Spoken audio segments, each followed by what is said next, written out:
آداب عرض ہے دوستو، میں ہوں طلعت گیل اور آج آپ کی خدمت میں اپنا ایک اور نیا افسانہ لے کر حاضر ہوں۔ دوستو، اس سے پہلے کہ میں اپنا افسانہ شروع کروں، آپ سب سے گزارش ہے کہ میرا چینل جس کا نام پہلے طلعت گیل تھا، اب میں نے اس کا نام تبدیل کر دیا ہے اور اب اس کا نام پاور وائس آف لندن ہے۔ تو میری آپ سب سے گزارش ہے کہ پاور وائس آف لندن کو ضرور سبسکرائب کریں اور اس پہ جو بیل کا آئیکن ہے اس کو ضرور پریس کریں تاکہ آپ کو میری ہر آنے والی ویڈیو ٹائم پر موصول ہو سکے۔ اس کے علاوہ میں نے اس میں کچھ تبدیلیاں کی ہیں جو کہ آپ جلد ہی دیکھیں گے، اور آپ کو میرے افسانوں، شاعری، کالمز اور سوشل ایشوز کے علاوہ انٹرویوز بھی آپ کو دیکھنے کو ملیں گے، اور میں امید کرتی ہوں کہ آپ لوگ مجھے بھرپور سپورٹ کریں گے۔ میرا جو آج کا یہ افسانہ ہے، اس کا نام اصل میں مجھے کچھ سمجھ میں نہیں آ رہا تھا، تو فی الحال میں نے اس کا نام ابھی بریکنگ نیوز رکھا ہے۔ اگر آپ لوگ یہ افسانہ سننے کے بعد اگر آپ کا کوئی سجیشن ہو نام سے متعلق تو مجھے ضرور بتائیے گا، تو مجھے بہت اچھا لگے گا۔ تو کچھ اس طرح سے ہے آج کا افسانہ۔ راشد کے ابا گھر کا کرایہ سر پر کھڑا ہے، 3 مہینے ہو گئے ہیں۔ 5 تاریخ کو مالک مکان آ کر پھر دروازہ بجائے گا اور پورے محلے کے سامنے ہماری بے عزتی کرے گا۔ آخر آپ کی پیمنٹ کب ملے گی؟ آپ ہی بتائیں، میں کیا کروں؟ زاہد احمد نے ایک سرد آہ بھری اور اپنی بیوی نور جہاں کی طرف دیکھتے ہوئے بے بسی سے بولے، روز آفس جاتا ہوں، روزانہ وہ کوئی نہ کوئی نیا بہانہ بنا دیتے ہیں۔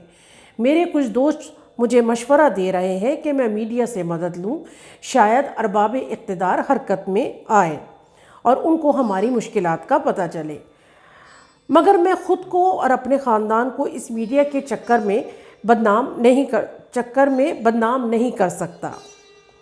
مگر راشد کے ابا، گھر کا خرچ کیسے چلے گا؟ آپ کچھ تو کریں، گھر میں جو بھی جمع پونجی تھی سب ختم ہو گئی ہے۔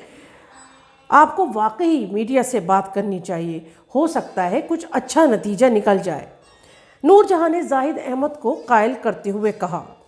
زاہد احمد نے نور جہاں کو تسلی دیتے ہوئے کہا، میں آج ضرور کچھ کرتا ہوں، واقعی آج کا میڈیا بہت طاقتور ہے، وہ ضرور میری بات سنے گا۔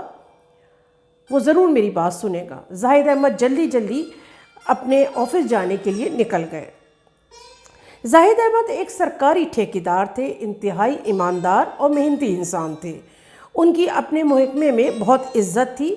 کچھ عرصہ پہلے انہوں نے ایک بہت بڑا پروجیکٹ مکمل کیا تھا جس کے فنڈز کی ادائیگی رکی ہوئی تھی۔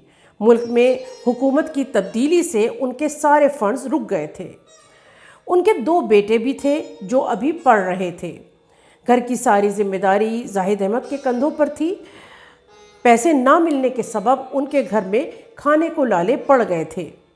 مکان کا کرایہ، پہاڑ جتنا بجلی اور گیس کا بل، بچوں کی بھاری فیس، گھر کے اخراجات، اوپر سے جان نکالتی مہنگائی نے ان کی ساری وزاداری کو بری طرح متاثر کیا تھا۔ آج بھی جب وہ اپنے سرکاری آفس پہنچے اور کلرک سے اپنے فنڈز کے متعلق پوچھا تو کلرک نے حسب معمول انتہائی ترش اور حقارت انگیز لہجے میں کہا، میاں صاحب، آپ کیوں یہاں بار بار میرا سر کھانے چلے آتے ہیں؟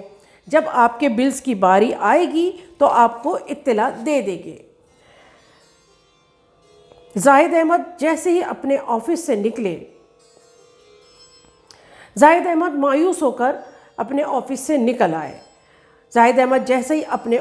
نکلے تو ان کو کچھ اخباری نمائندے نظر آئے جو آج کل ایک آفیسر کے رشوت کے کیس کے سلسلے میں اکثر ان کے آفس کے گرد منڈلاتے نظر آتے تھے کہ شاید کوئی بریکنگ نیوز مل جائے۔ زاہد احمد نے جیسے ہی میڈیا کو دیکھا، تیز قدموں سے ان کے پاس پہنچ گئے۔ انہوں نے اخباری نمائندوں سے درخواست کی کہ خدا را وہ ان کے مسئلے کو حل کرنے کے لیے ان کی مدد کریں۔ اخباری نمائندوں نے زاہد احمد کا مسئلہ سنا اور ان کا ایک انٹرویو ریکارڈ کر لیا۔ وہ تو پہلے ہی اس انتظار میں تھے کہ اس سرکاری آفس کی بدعنوانیوں کی کچھ سنگن انہیں ملے۔ ان صحافیوں نے زاہد احمد سے وعدہ کیا کہ ان کا انٹرویو کل سارے چینل پر نشر ہوگا اور دوسرے دن واقعی زاہد احمد کا انٹرویو اور اپیل ہر چینل پر ٹیلی کاسٹ ہوئی۔ زاہد احمد کے پاس دھڑا دھڑ ان کے افسران کے فون پر آنے شروع ہو گئے۔ وہ ان پر سخت برہم تھے کہ انہوں نے ایسا انٹرویو کیوں دیا۔ بہرحال ان کے افسران نے دوسرے دن صبح آفس پہنچنے کی تاکید کی۔ دوسرے دن زاہد احمد صبح آفس جانے کے لیے تیار ہو گئے اور بیوی سے بولے، لگتا ہے انٹرویو کام کر گیا ہے اور آج ان کے پیسے ضرور مل جائیں گے۔ زاہد احمد جب اپنے آفس پہنچے تو ہر شخص انہیں حیرت سے دیکھ رہا تھا۔ وہ بھی بڑے حیران تھے کہ آج سب کو کیا ہو گیا ہے۔ بہرحال وہ اپنے ڈپارٹمنٹ کے آفیسر کے پاس پہنچے تو اس نے انتہائی سرد بہری سے ان کے سلام کا جواب دیا اور بولا، زاہد صاحب، ہم تو آپ کو ایک نہایت ایماندار اور محب وطن آدمی سمجھتے تھے، مگر آپ نے یہ کیا کیا؟ آپ نے اس پروجیکٹ کے لیے اتنی بڑی رشوت لی اور انتہائی سستا اور ناقص مٹیریل استعمال کیا۔ یہی وجہ تھی کہ آپ کے سارے فنڈز رکے ہوئے تھے، مگر آپ نے میڈیا پر آ کر سارا ملبہ ہم پر ڈال دیا۔ کل میں خود ایک پریس کانفرنس بلاؤں گا اور آپ کا تمام کچا چھٹا میڈیا کو بتاؤں گا، اور اب میں آپ کو بتاؤں گا کہ میڈیا کس طرح کام کرتا ہے۔ بریکنگ نیوز تو اب چلے گی اور ساری دنیا یہ جان جائے گی کہ آپ کتنے ایماندار اور نیک تھے۔ میرے پاس آپ کی بدعنوانی کے سارے ثبوت موجود ہیں۔ اب آپ جا سکتے ہیں، مگر ایک بات ضرور یاد رکھیے گا، میں چاہوں تو آپ کو گرفتار بھی کروا سکتا ہوں، مگر اب اس کا فیصلہ عوام خود کرے گی کہ آپ کے ساتھ کیا کیا جائے گا۔ ناؤ گیٹ لاسٹ، آفیسر غصے سے چلایا۔ زاہد احمد ایک دم سن کھڑے تھے، ان کے منہ سے کوئی آواز نہیں نکل رہی تھی۔ وہ بوجھل قدموں سے آفس سے باہر نکل آئے اور راہداری پہ پڑی ڈیسک پر ڈھیسے گئے۔ ان کے کانوں میں اس آفیسر کی آواز گونج رہی تھی، کل میں تمہارا سارا کچا چھٹا میڈیا کو بتاؤں گا، تمہاری ساری ایمانداری کا پول کھول دوں گا۔ زاہد احمد کی نگاہوں میں نور جہاں کا شکایتیں کرتا چہرہ سامنے آ گیا۔ راشد کے ابا، بجلی کے بل کی آخری تاریخ ہے، نہیں تو بجلی کٹ جائے گی، مالک مکان پھر آ کے شور کرے گا۔ زاہد احمد کے دماغ میں یہ ساری آوازیں ہتھوڑا بن کر لگ رہی تھیں۔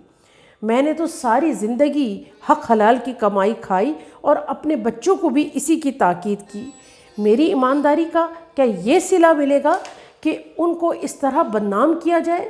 ان کے بیٹے کیا سوچیں گے؟ ان کے دوست ان سے سوالات کریں گے۔ میں کس کو اپنی بے گناہی اور سچائی کا یقین دلاؤں گا؟ ہر شخص مجھ سے ہی سوال کرے گا، میرے بیٹے، وہ مجھ پر کتنا بھروسہ کرتے ہیں، وہ مجھ سے سیکھتے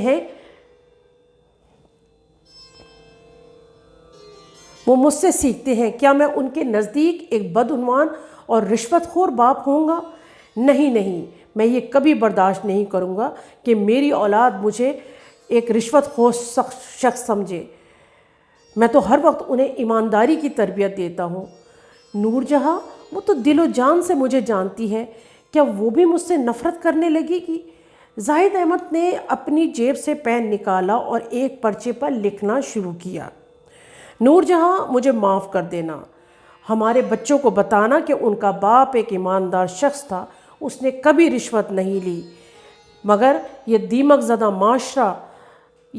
زدہ کرپٹ معاشرہ ان کے باپ کی ایمانداری کو کھا گیا، مجھے معاف کر دینا۔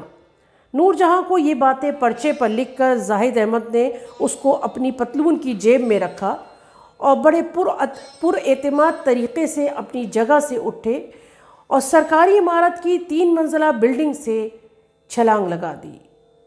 اور آج ہر چینل پر زاہد احمد کی موت کی سرخ پٹیاں چل رہی تھیں۔